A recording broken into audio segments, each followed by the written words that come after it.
Alright, let's go over the different components of lighting and how we can utilize that to make something look a little bit more dimensional.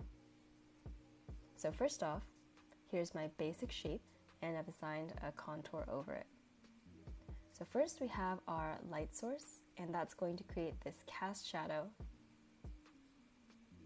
and that's the shape that I carved out down here.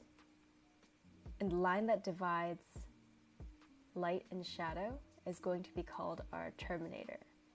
So the terminator could actually be this contour line that runs through the body of the bean, but I created something that's a little bit more organic to imply that there is texture on this form.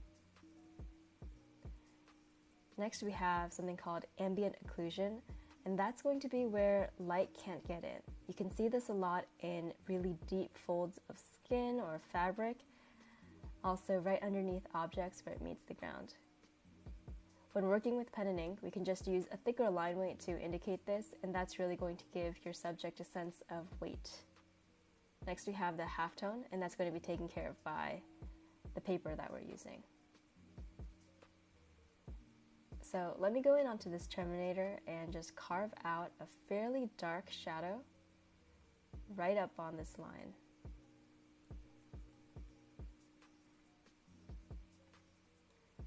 So from that line, I'm going to be building a gradient that goes towards the bottom of this form, but I'm actually going to get lighter and lighter as we go towards the bottom.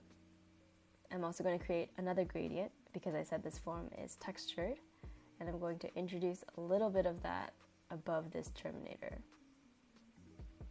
And last but not least, we can use this gel pen to create little specks of highlight on the highest parts of this form.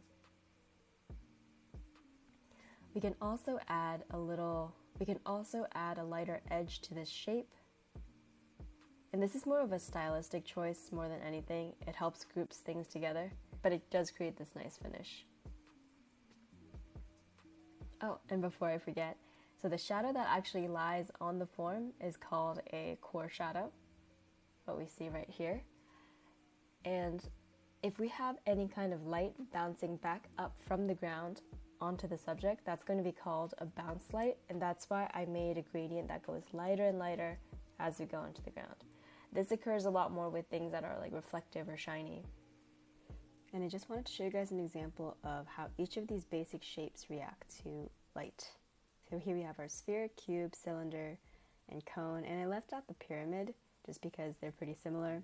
And I also added this organic bean-like shape. So I'm going to go ahead and add ambient occlusion to the base of all of these shapes. And that's just following along the ground plane of each of them. And now we have the cast shadow.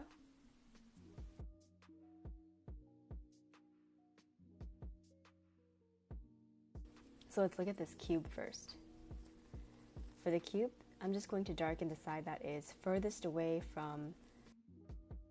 Just by doing that, we're getting a clear definition of the lighting setup. On this cylinder, I'm going to have a stronger shadow on the side that's facing away,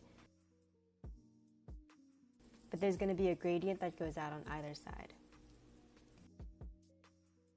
On the cone, it's pretty similar. There's going to be a stronger vertical shadow on the side furthest away from the light source,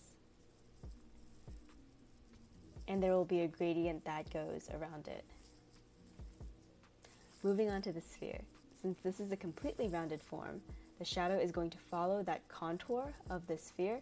It's going to be the strongest in the bottom half, and we're seeing a little bit of bounce light come up, again, because it's a very rounded form, and another gradient that goes up all the way to the light source.